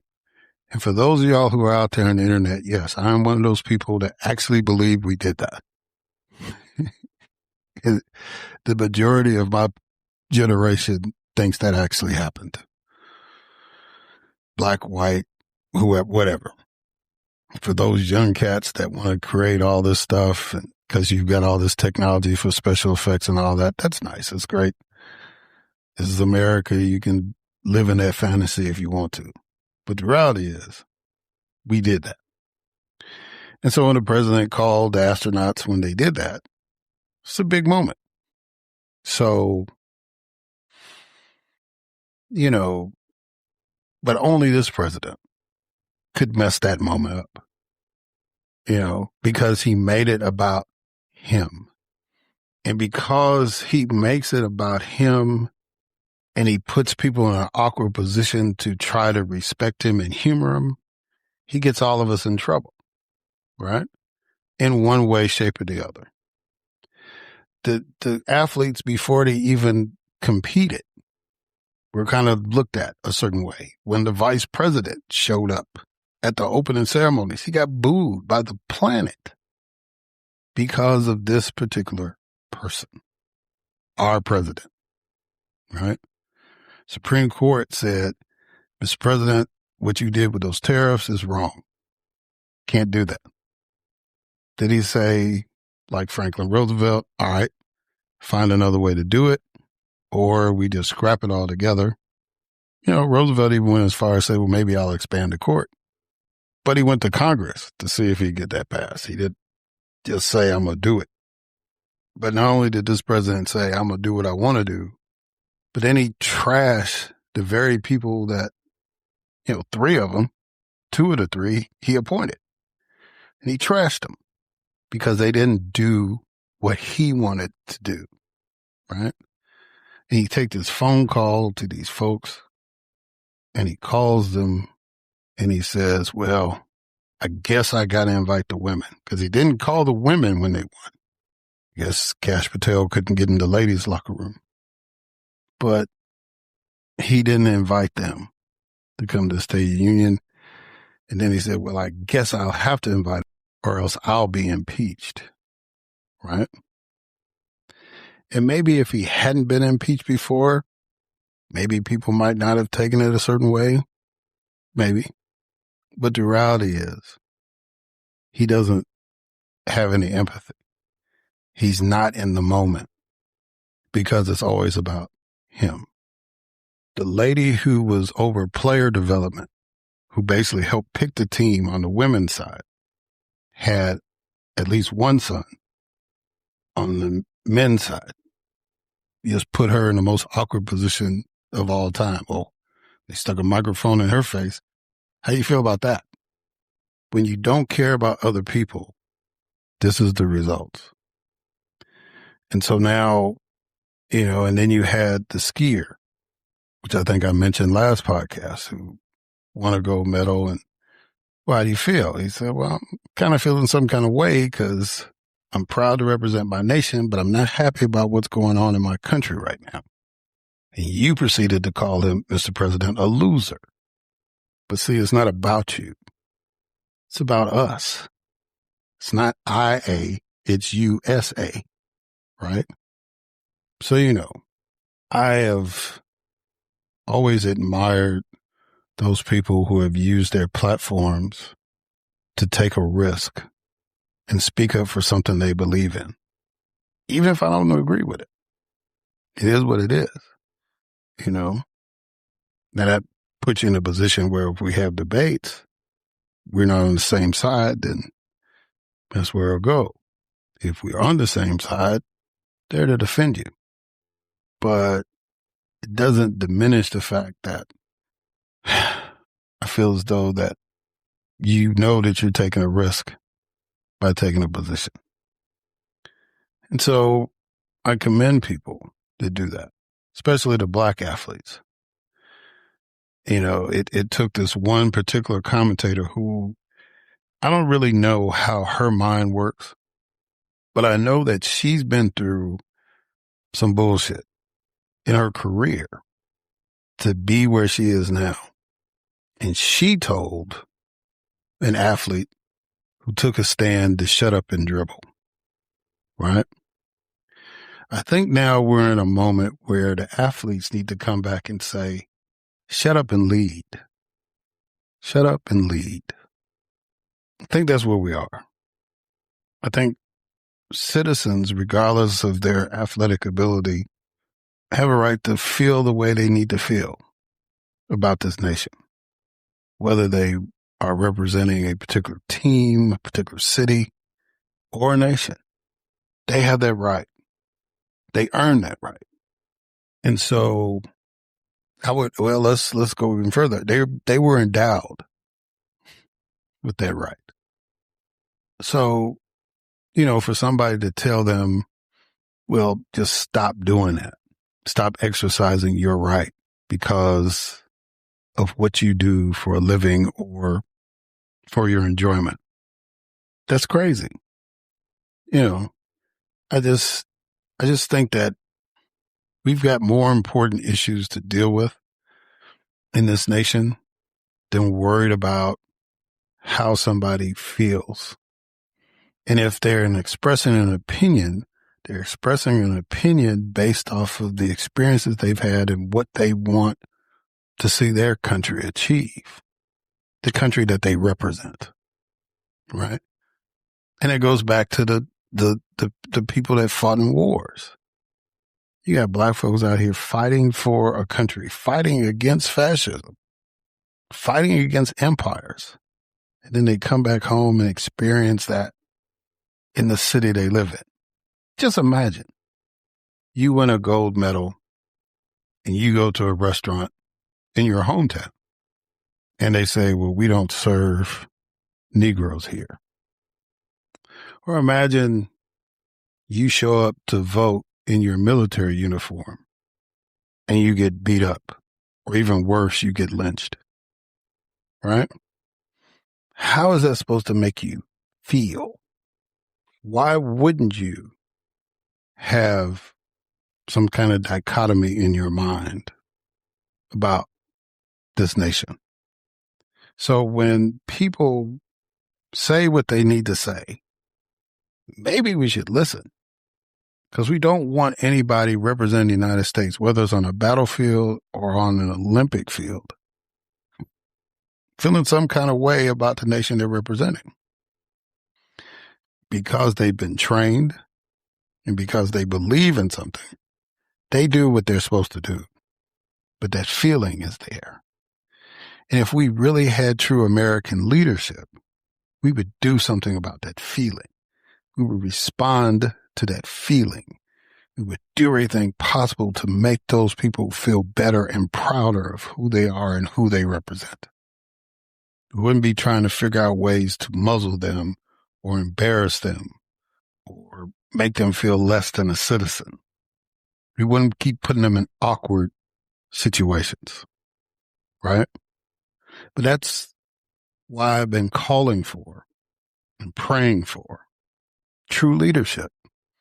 If we can get to that point, and I don't know if we'll do it in my lifetime, but if we can get to that point, then the work that I'm doing, the work that all these people I've been interviewing have been doing will not be in vain.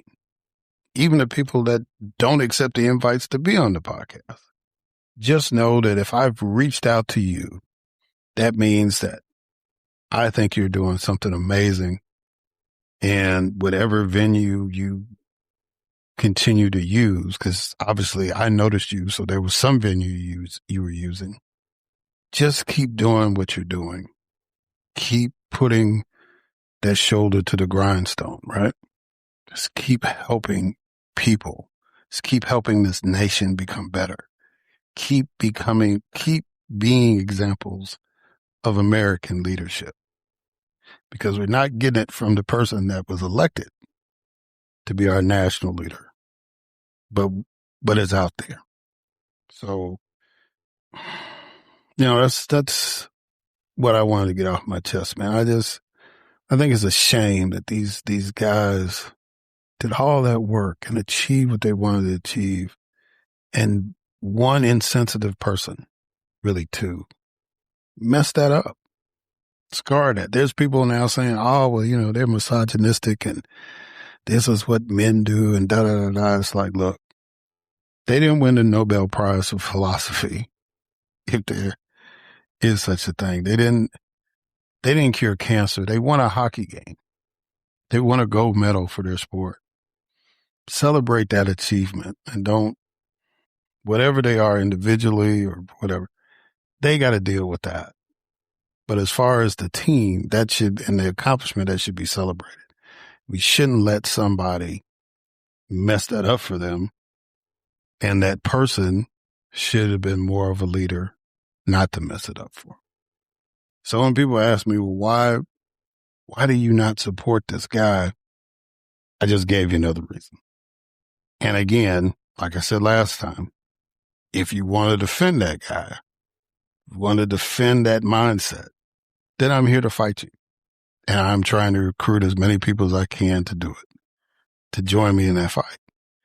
Because for the remainder of my days, I would like to see America start living up to its creed. I'd like to see a place that no matter if you're wearing a USA Olympic uniform or United States military uniform or a police uniform or a firefighter's uniform or doctors or nurses scrubs, whatever you do, I want you to be proud of who you are, proud of the country that you're in, and continue each and every day to make it better. That's all I got. Thank you all for listening. Till next time.